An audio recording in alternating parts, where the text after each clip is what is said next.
নমস্কার, দেখছেন tribe TV Bangla. Budget 2025 শীর্ষক এই বিশেষ অনুষ্ঠানে আপনার সঙ্গে রয়েছে আমি ভাস্কর। রেলের জন্য আমার যেটা, আমি সিনিয়র সিটিজেন, আমি শেষ বয়সে ভেবেছিলাম একটু ভ্রমণ করব, কিন্তু সেই সিনিয়র সিটিজেনের জন্য কোনো আগে যে ছাড় ছিল এখন আর সেই করোনার পর থেকে আর ছাড় নেই। নানান জায়গায় তো দেখছি এত বড় বড় সব এক্সপ্রেস ট্রেনগুলো চালু করছে, কিন্তু দিনের পর দিন দেখছি খুবই তো অ্যাক্সিডেন্ট বেড়েই যাচ্ছে। তাহলে রেল লাইন টাইনগুলোকে এগুলো মেনটেনেন্স হচ্ছে কি আদৌ? উপস্থিত রয়েছেন দুজন অতিথি, তাদের সঙ্গে আপনাদের পরিচয় করিয়ে দেব। প্রথমেই পরিচয় করাবো প্রাক্তন অধ্যাপক অর্থনীতির অমিত দাশগুপ্ত। অমিতবাবু, আপনাকে স্বাগত জানাই ট্রাইব টিভি বাংলায়। আমাদের সঙ্গে রয়েছেন অর্থনীতি বিশেষজ্ঞ তাপস চক্রবর্তী। তাপসবাবু, আপনাকেও স্বাগত। বিহার এবং দিল্লির নির্বাচন একে মাথায় রেখে, জোট ধর্মকে মাথায় রেখে মোদী সরকার এবারের বাজেটে ঠিক কতখানি দৃষ্টি নিক্ষেপ করেছে বলে আপনার মনে হয়, নাকি এটা জনসাধারণের বাজেট? যেটা বলছিলাম, আপনার বাজেটে দুটো পার্ট আছে। একটা পার্ট হচ্ছে যেটা টিভিতে এসে ফাইন্যান্স মিনিস্টার বক্তৃতা দিয়ে বলেন, আরেকটা হচ্ছে গিয়ে বাজেট ডকুমেন্টটা, যেটা অনেক মোটা একটা ডকুমেন্ট, যেটা পড়তে সময় লাগে, একটু বিশ্লেষণ করতে সময় লাগে।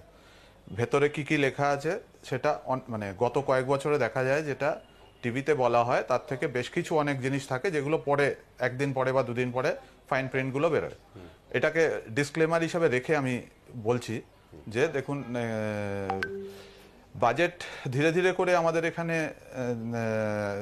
ভারতবর্ষে এখন নীতি অ্যানাউন্স করার বা নতুন করে কোনো পলিসি অ্যানাউন্স করার জায়গা নেই।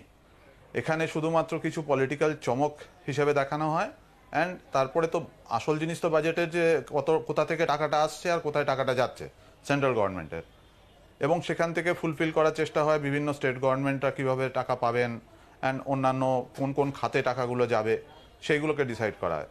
তো এবার এই বছরের যা বাজেটে যেটুকু আমি দেখেছি বা এখনও পর্যন্ত যেটুকু বুঝেছি, তাতে প্রধান চমক হিসেবে ওই আয়করের যে মধ্যবিত্ত বা স্যালারিড লোকজনেদের যে করের বিন্যাসটা যেটা বদলানো হয়েছে, এটাই মেজর চেঞ্জ করা হয়েছে।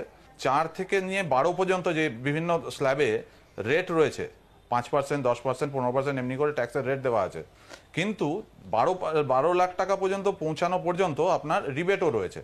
মানে যেটুকু টাকা আপনার ট্যাক্স পড়ছে সেটুকু টাকা আপ টু 12 লাখ রিবেট হিসেবে সে ছাড় পাচ্ছে। তার মানে তাকে যতদূর মনে হয়, যেভাবে আগের ইনকাম ট্যাক্স অ্যাক্ট ছিল তাতে 4 লাখ টাকার উপরে ইনকাম হলেই তাকে কিন্তু রিটার্ন ফাইল করে ক্লেম করতে হবে রিবেটটা।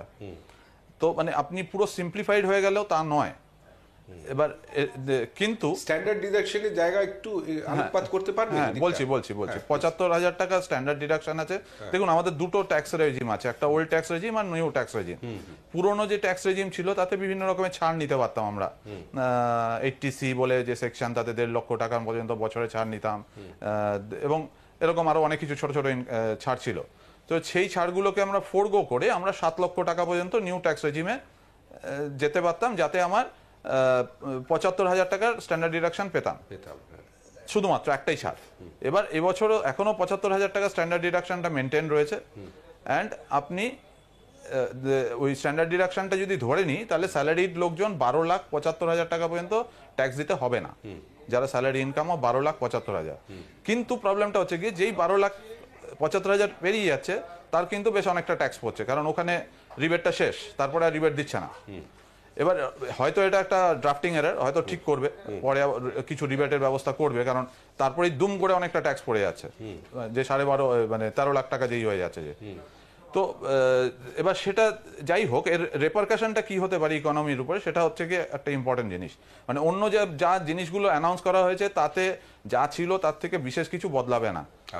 ছোটখাটো জিনিস, আমি ক্যান্সারের যিনি ভুগছেন তিনি হয়তো দুটো ওষুধ একটু সস্তায় পাবেন।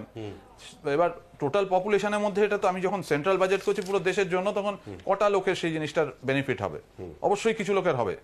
তো এরকম করে করে আর কি, সব বিভিন্ন সেগমেন্টকে একটু ছোট ছোট কিছু দেওয়া হয়েছে, কিন্তু আসল যেটা অনেকগুলো লোকের ডিফারেন্স হবে সেটা হচ্ছে এইটা, এই যে প্রভিশনটা করা হয়েছে, যেটা এখনো কিছু আরো জিনিস জানতে পারবো আমরা যখন ওই ইনকাম ট্যাক্স যেটা বিলটা পাস করা হবে তাতে ওতে আরো বিস্তারিত জানা যাবে, বোঝা যাবে। তা আপনি যখন বলছিলেন আমি সেই সূত্র ধরে আরেকটু আমাদের দর্শকদের জানিয়ে দিই যে ক্যান্সার সহ দুরারোগ্য রোগের জন্য ব্যবহৃত 36টি জীবনদায়ী ওষুধে উঠে গেল শুল্ক।